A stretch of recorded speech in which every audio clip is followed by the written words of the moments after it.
Pumping capacity ہے اور ہمارا یہ کوشش ہے کہ یہ دونوں ایک 100 MGD کا ایک 35 MGD کا ٹریٹمنٹ پلانٹس جب فعال ہوں گے تو وہ میٹھا پانی ہم انڈسٹریل فیسلٹیز کو بیچ سکیں گے،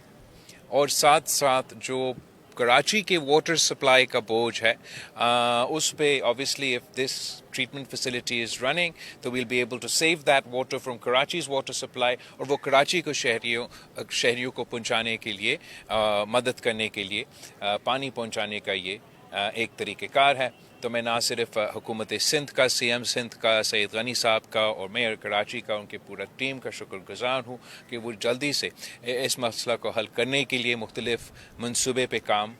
کر رہے ہیں۔ صاحب آپ چائنا سے آئے ہیں گھوم کے، اور ہمیں امید ہے کہ یقیناً آپ چائنا گئے ہوں تو چائنا سے سندھ کے لیے ضرور کچھ لائے ہوں گے، کچھ ایسے منصوبوں کی بات ہوئی وہاں چائنا میں جس سے صوبہ سندھ کو کوئی فائدہ ہو، کچھ نئے منصوبے، کچھ نئے پلانٹس، کچھ نئی باتیں، کیا کہیں؟ Thank you. بٹ جہاں تک چین کا دورہ ہے، یہ صدر پاکستان کا چین کا دورہ تھا، اور صدر پاکستان نہ صرف سندھ کو مگر پورا وفاق کا نمائندگی کرتا ہے۔ صدر زرداری کا اپنا ہی تاریخ ہے جو پچھلے دور میں ہم نے رقم کیا کہ he was the first president to complete the most amount of trips to China، اور اس ہی محنت کی نتیجے میں پاکستان کو گوادر پورٹ اور چائنا پاکستان اکنامک کوریڈور کا منصوبہ ملا۔ صدر زرداری نے اب یہ طے کیا ہے کہ اس بار اس نے اپنا پرانا ریکارڈ بھی توڑنا ہے، اور ایک بار پھر اپنا ہی ریکارڈ توڑ کے سب سے زیادہ trips as a president of Pakistan چین کے حاصل کرنا ہے۔ اسی سلسلے میں صدر زرداری نے اس دورے میں مختلف چین کے صوبے کے دورے کیے ہیں، اور ہر صوبہ کا اپنا اپنا ایک مختلف ایریاز ہے جہاں وہاں ایڈوانٹیجز ہوتے ہیں۔ مثلا جو پہلا صوبہ صدر زرداری جہاں پہنچا تھا وہاں زراعت کے حوالے سے، اریگیشن کے حوالے سے اور ڈیفنس پروڈکشن کے حوالے سے، ہمارے ہوائی جہاز اور اس قسم کے منصوبے کے حوالے سے اس صوبہ کا ایکسپرٹیز تھے۔ صدر زرداری پاکستان کا ایکچولی بلکہ دنیا کا سب سے پہلا صدر بنا جنہوں نے ان فیسلٹیز کا دورہ کیا۔ اس کے بعد ہم شنگھائی میں تھے جو کہ ایک فائنینشیل ہب ہے چین کا، کراچی کا بھی سسٹر سٹی ہے، وہاں مختلف منصوبے کے حوالے سے چینی کاؤنٹر پارٹس کے ساتھ نہ صرف بات چیت ہوا مگر کچھ MOUs بھی سائن کیے گئے، جس میں کراچی کے حوالے سے جہاں تک مجھے یاد ہے سالڈ ویسٹ اور ٹرانسپورٹ اور اس قسم کے منصوبے کا تو اس میں تو شامل تھے۔ اچھا چندن صاحب، اس وقت جو باتیں اس وقت چل رہی ہیں کہ ایک مرتبہ پھر کہیں CM صاحب کے حوالے سے باتیں چلتی ہیں، کیبنٹ کے حوالے سے، پھر میئر کراچی کو لے کر پیپلز پارٹی کا ہی حوالے سے باتیں آپ خود چلاتے ہو، پھر مجھ سے ان پہ سوال پوچھتے ہو، اور پھر ان کو میرے خیال میں جو باتیں جن کے حوالے آپ شاید دے رہے ہوں گے ان میں کوئی سچ نہیں۔ چیئرمین صاحب، جو پورٹ سٹیز ہوتے ہیں دنیا بھر میں وہ ایک اہمیت کے حامل ہوتے ہیں، آپ لائے ہیں گورنمنٹ کے وفاق میں، لیکن جس طرح سے کراچی کو اس کا حق ملنا چاہیے اس طرح سے کراچی کو اس کا حق نہیں مل پاتا۔ دو کہ پیپلز پارٹی کی گورنمنٹ کراچی میں بہت زیادہ بہتری کے منصوبے لا رہی ہے، لیکن منصوبوں کے لیے جو پیسہ چاہیے ہوتا ہے وہ پیسہ وفاق دینے کو تیار نہیں۔ اس پر آپ کی کوئی بات ہوئی ہے وزیر اعظم سے یا کوئی آپ کا؟ مسلسل پاکستان پیپلز پارٹی اور وفاقی حکومت کے ساتھ، صوبائی حکومت اور وفاقی حکومت کے درمیان بھی بات ہوتا ہے، اور اوبیسلی پاکستان پیپلز پارٹی اور مسلم لیگ کے درمیان بھی بات چیت ہوتا ہے۔ ہم کراچی کے حوالے سے بار بار وزیر اعظم صاحب کا توجہ کہ فور منصوبے اور مختلف اس قسم کے منصوبے کے طرف رجوع کروائے ہیں، اور امید ہے کہ وزیر اعظم صاحب جو وعدہ کر کے گئے ہیں کراچی کو شہباز سپیڈ دینے کا، اسی کے حوالے سے وہ کام کرتا رہے گا۔ باقی سندھ حکومت اور KMC اپنے طور پہ اپنے وسائل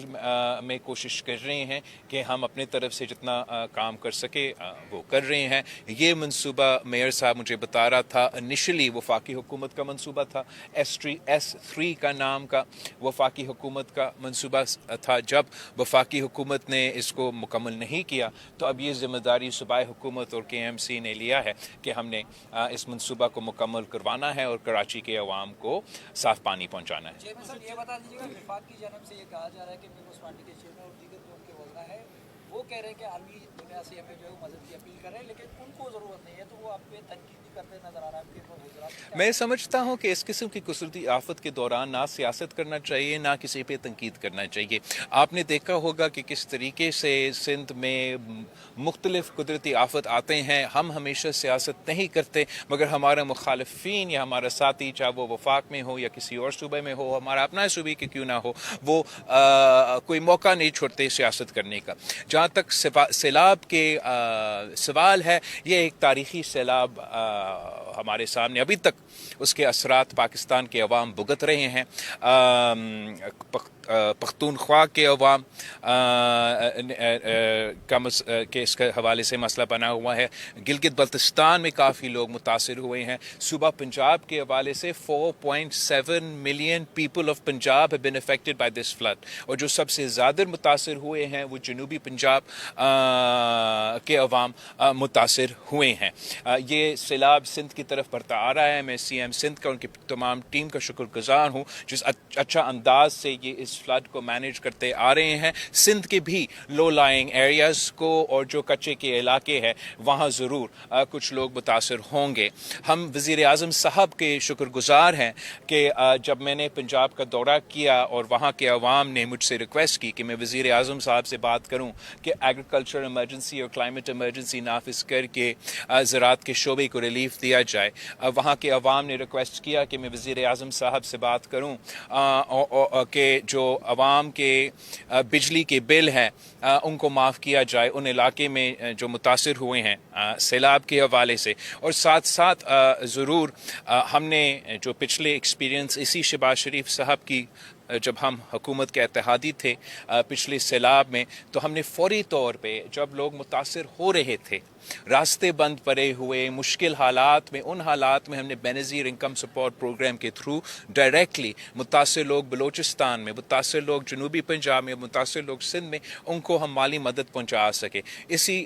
तो इसलिए मैंने वज़ीर आज़म से बात की, रिक्वेस्ट की। अभी तक उनकी हुकूमत ने बेनज़ीर इनकम सपोर्ट प्रोग्राम को इस्तेमाल करके अपने जो गिलगित बल्तिस्तान के अवाम है, जो पख्तूनख्वा के अवाम हैं, जो जनूबी पंजाब और पूरे पंजाब से लोग मुतासिर हुए हैं, दूसरी जगहों पे जो मुतासिर हुए होंगे, उनको माली मदद पहुंचाने के लिए जो शफाफ तरीन और वाहिद तरीक़ेकार है वो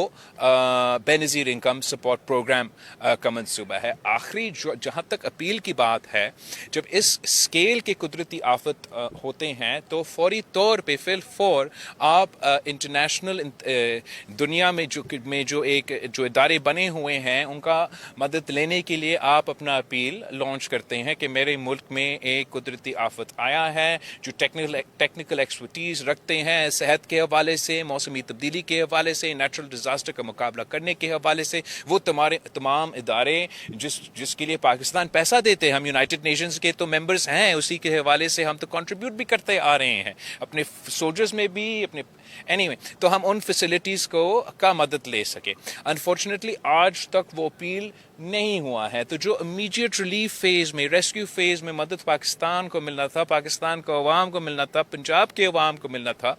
वो अब तक नहीं मिल सका। मैं जिस चीज़ का फ़िक्रमंद हूँ कि जिस स्केल पे ये कुदरती आफत और सैलाब हुआ है, इसके नॉक ऑन कॉन्सिक्वेंसेस होंगे। ये सिर्फ राशन से काम नहीं चलेगा। मसलन जो सेहत के हवाले से मसाइल पैदा हो जाते हैं, मलेरिया फैलते हैं, मुख्तलिफ पानी के से जो बीमारियाँ हैं वो फैलते हैं, उसमें हमें मदद मिलता है, कोऑर्डिनेशन में आपको मदद मिलता है। तो मैं समझता हूँ कि ये पाकिस्तान के सैलाब में मुतासिर जो अवाम है उनका हक़ था कि उनका हुकूमत ये मुतालबा करता है। और आज भी मैं समझता हूँ कि जहाँ हम शुक्रगुजार हैं एग्रीकल्चर इमरजेंसी का, इलेक्ट्रिसिटी की माफ़ होने का, हम फिर भी मुतालबा करते हैं वफाकी हुकूमत से, वज़ीर आज़म साहब से कि बेनज़ीर इनकम सपोर्ट प्रोग्राम को इस्तेमाल करके सैलाब के मुतासरीन को मदद पहुँचाएँ और आलमी सतह पर अपना अपील करके आलमी दुनिया का इसको साथ मिला दे ताकि हम इस आफत का मुकाबला कर सकें।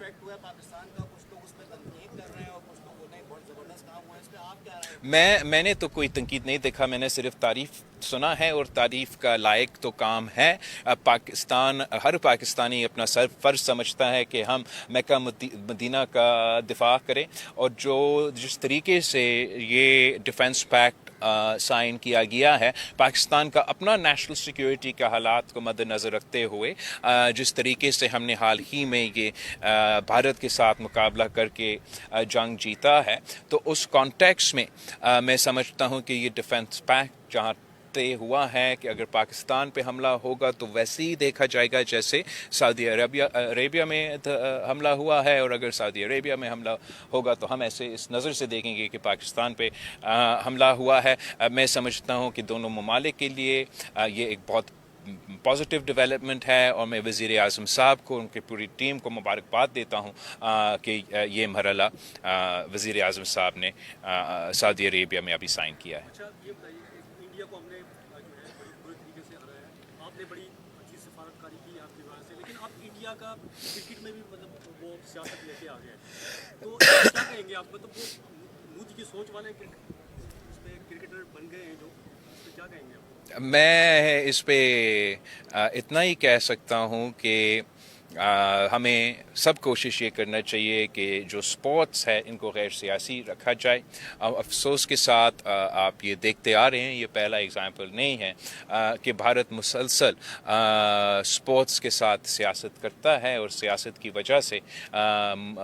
मुख्तलिफ मौके पे जो इवेंट्स होने चाहिए थे वो नहीं हो सके या मुतनाज़ा बने, भारत के किरदार की वजह से, पाकिस्तान के किरदार की वजह से नहीं। Okay, thank you every